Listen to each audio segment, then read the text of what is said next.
guys. Before Shitgrinder jump on, I'm going to do a bit of stand-up comedy for about 5-10 minutes at most. My name's Lindon. Have a guess how old I am, guys. Be honest. 41. 13. 1. 11. No. 21. No. I'm actually 27. And it's a weird thing, it's a good being joke. 27, the age where, you know, you're expected to contribute to society, yet you've got the face of a priest plaything. But, yeah, guys, I just recently had a go at Tinder. Thought I'd tell you about that. I've had 2 dates out of it so far. One was a Chinese girl. Her name was spelled as M-E-I. So I thought to myself, is it me or is it my? So when we went out, she shouted me a drink, and I've told myself, you've got to get this right, go for it. And I've gone, thank you, me. And she's gone, oh, it's actually pronounced mine. And I didn't want to be wrong. So I go, oh, no, I was thanking myself. I'm actually pretty awesome. You should sleep with me. How'd the date go? Thank you. Oh, yeah, wrong on it. The second one was a lovely lady in a wheelchair. And, you know, I don't discriminate, so I went for it, and the bonus plus there was just that I didn't have to worry about disappointing her sexually. Thank you. Actually, I'll jump in, and I'd like to say that I think too many people hang shit on people who work in the sex industry, like, you know, porn stars and prostitutes.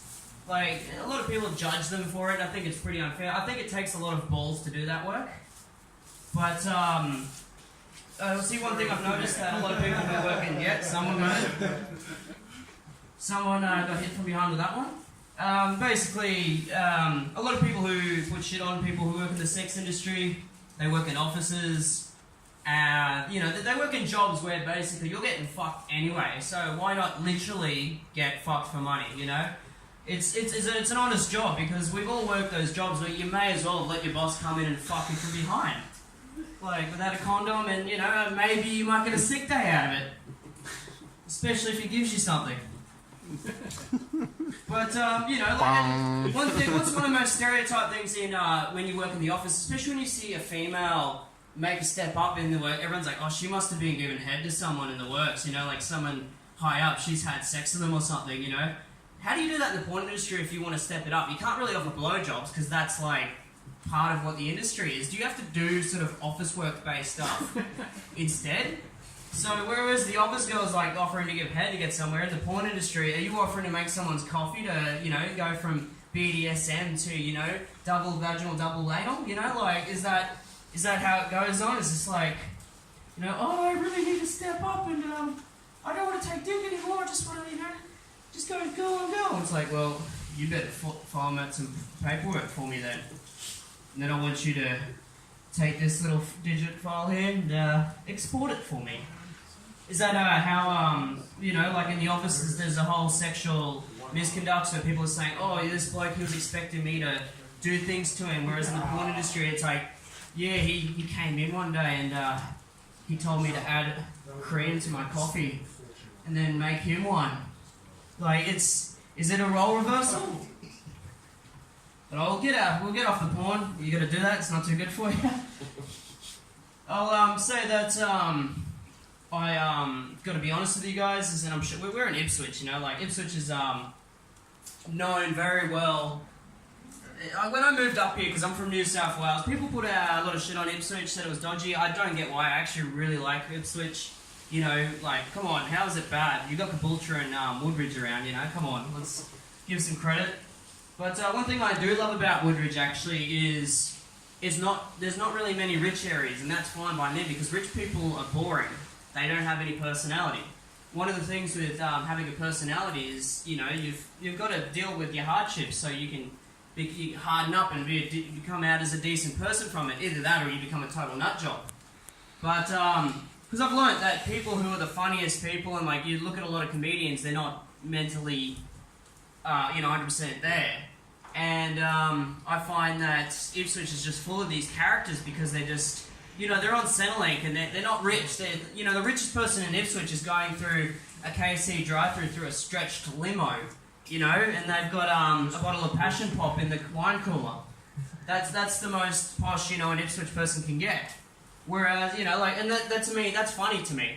Where I think I might as well just book my flights, seeing that misery is the, you know, the very vague roots to hilarity. I'll book some flights and go to Africa for a laugh, you know? No, I'm just kidding. I'll go to Veruca instead. It's just around the corner. But, yeah, guys, yeah, there you go. That hits everyone laughs, that one. Look, as I was saying, though, being that we're in Ipswich, I'm sure quite a few of us here like to smoke the green. Is anyone into that? No. No, I don't. Well, No. I think it does get a pretty bad rep. No drug jokes, please, in the shop. So you get the withdrawals, mate. Go back to the porn ones. No, continue. Hey, either way, you'll end up stimulated. But one thing I've learned is too many people put a bad dogma on green, on marijuana. Who here's seen the ads for Stoner Sloth? There we got it. In one of the, for those that haven't seen it, basically they're just putting out stoners are like sloths, dumb, can't do anything. And in one of them, yeah, one of the videos, the one that really triggered me was when the sloth is at a dinner table and they're asking it to pass food and it doesn't know what the food is. It's like, do you even know what it does? Like, you're stoned, you will fucking know what that food is. You have probably have already eaten it, and it just makes no fucking sense, you know? Like, such a stupid bloody thing, but you know, everyone gets in on the whole thing with anti-drugs, and you know, if you're an adult, that's the thing. We're all told that when you grow up, you got to take responsibility for yourself, and then they say you can't do drugs, and it's like, well, if you're responsible for yourself, you can do whatever you want. And then, you know, like, what is it, at least with marijuana and stuff like that, if people were smoking it in the valley, you wouldn't see that many king hits. It'd just be bomb hits. But, before I leave off and pass it on to Shitgrinder, because I'll keep it nice and short for you guys, let's get pissing down a bit. I'll give you guys a bit of a run-in with, because I'd like to say a little story based on a friend of mine. We used to work together as door knockers. One of the workers we had, and this is something I never got, is that he sent her a dick photo. Now, I don't get why you do that. That's like putting all your cards on the table and you've got nothing.